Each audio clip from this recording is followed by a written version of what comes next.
Efilism is on the ropes. We are now seeing an immense pushback on part of Efilists to retain their legitimacy in the broader antinatalist world.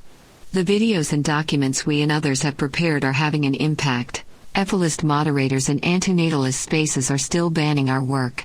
But how did this all get started?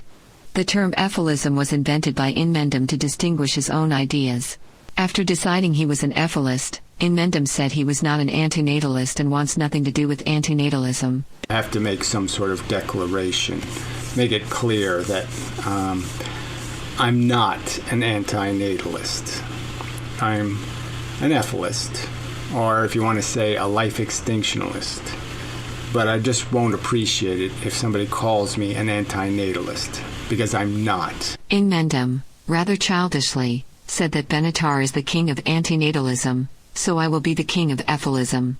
He tried to create his own brand of ideology, and through sheer force of repetition, people confused about hearing it so much assumed it must be some sort of coherent term that had a necessary place in antinatalist discourse.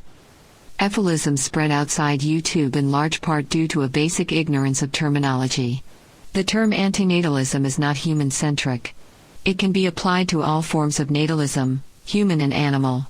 Many antinatalists do not apply it to animals in a practical sense, but there is nothing in the term itself which is human-centric.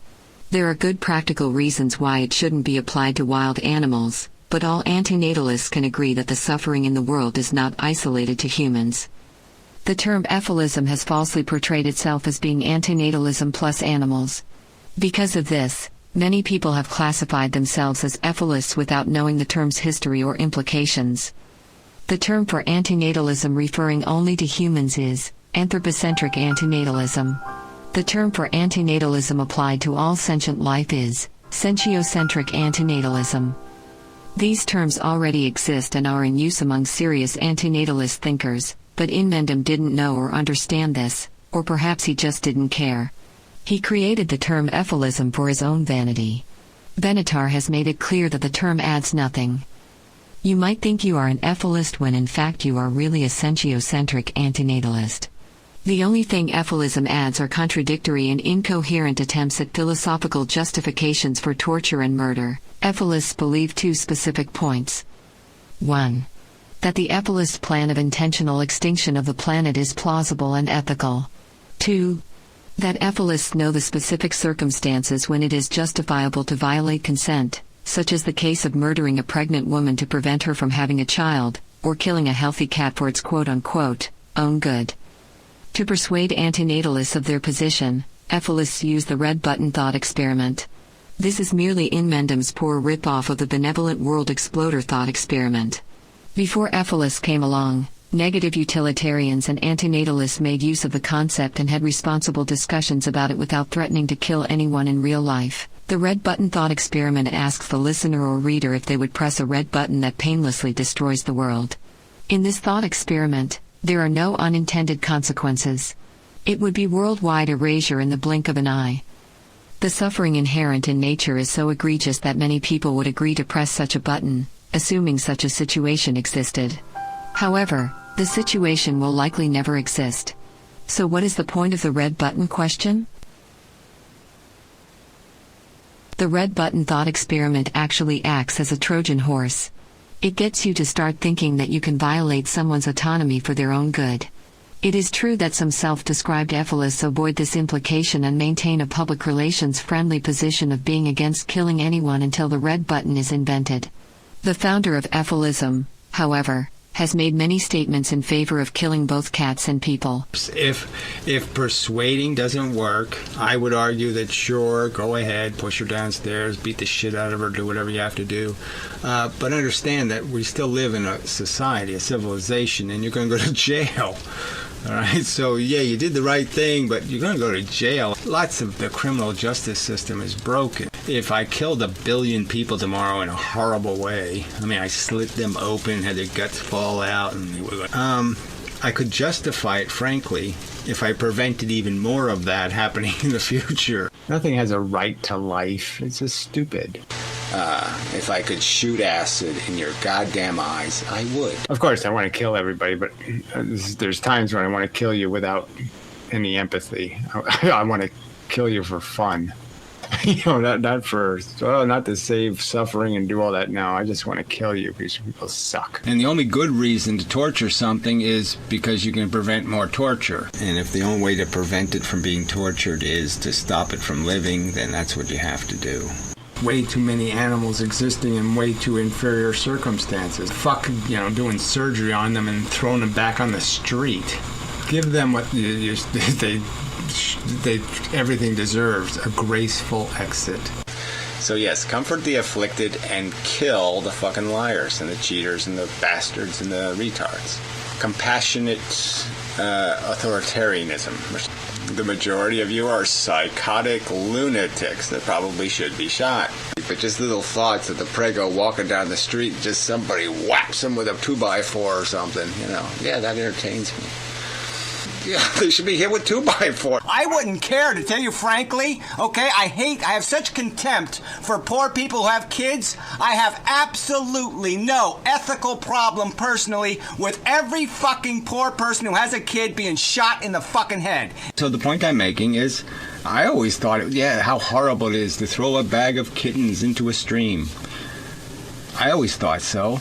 But then when I thought about it, I say, well, what else are you going to do? I mean, it's a relatively quick end. It's hypothermia, suffocation, drowning.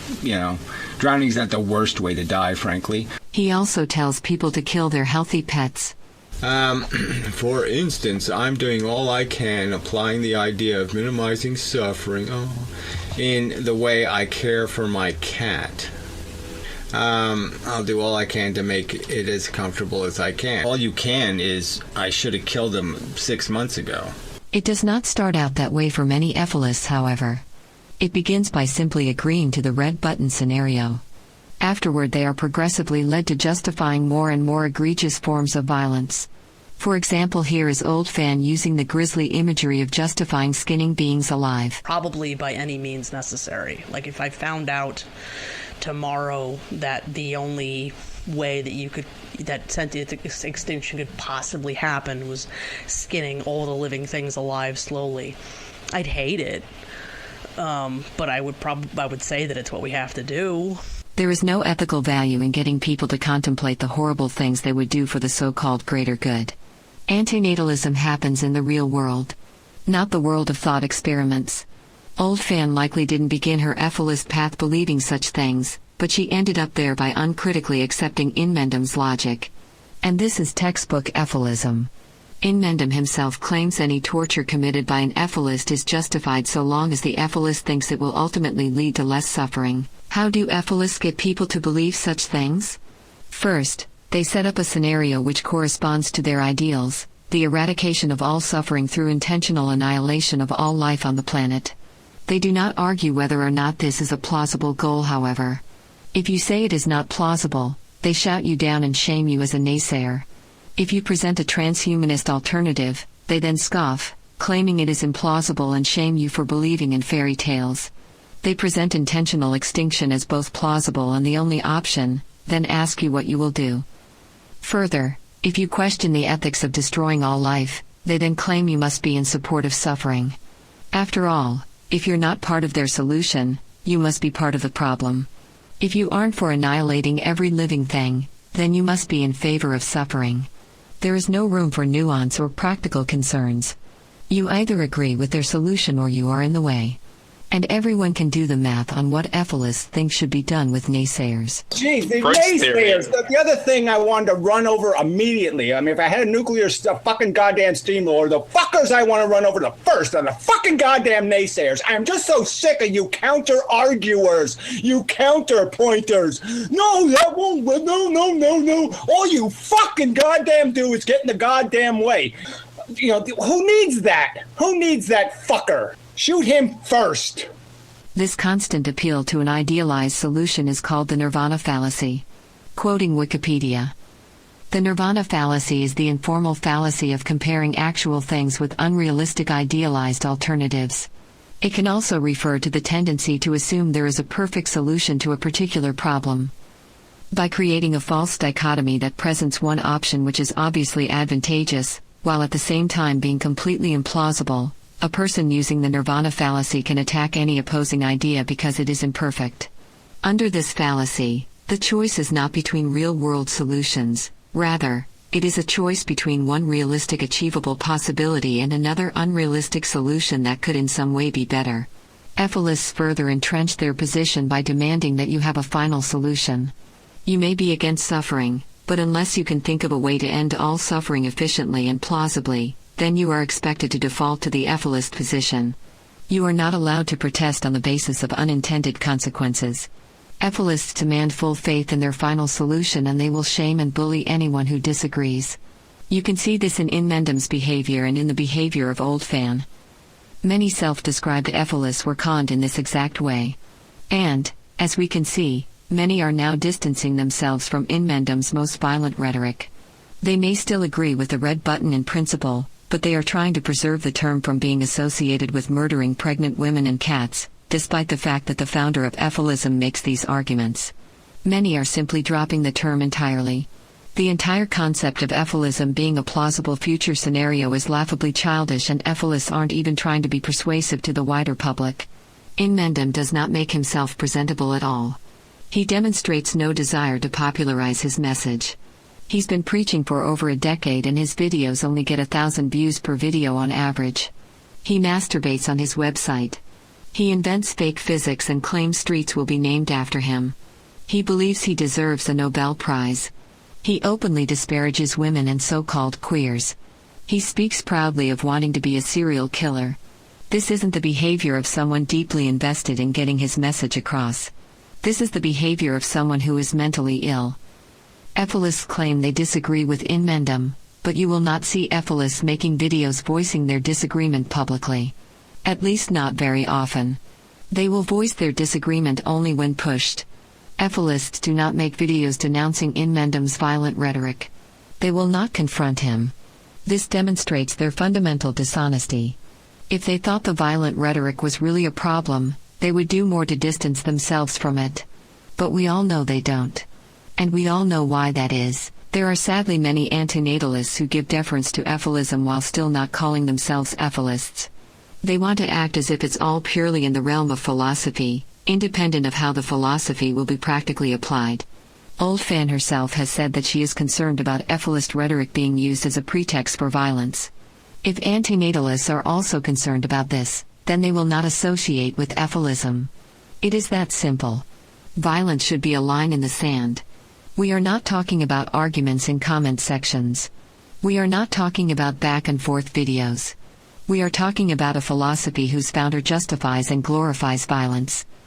If Efilists truly believed that Efilism was separate from Inmendum, they would have no qualms with criticizing Inmendum's deviations from Efilism. So far, we are not aware of any Efilists making videos doing so. This demonstrates it is a cult of personality, and not much else. It is time for antinatalists to separate from Efilism completely.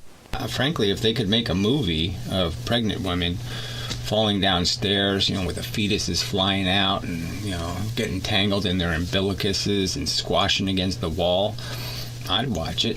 We can hear the objections already. This is against free speech. This is thought policing. We have a right to think whatever we want. Allies of an idea always want to claim that opposition to their idea is totalitarian. Ironic for Efilists to say such things. But that isn't the issue. We are presenting our critique on a public forum. We have every right to draw a line in the sand regarding the issue of violence. We would oppose any violent ideology that tried to co-opt antinatalism. And antinatalists against violence should as well. Thanks to everyone making videos speaking out on this subject. And thanks to everyone spreading our videos and documents. The sooner we get the word out, the sooner we can move on with things. People are waking up. It's just a matter of getting the information to those who don't yet know. Again, thank you.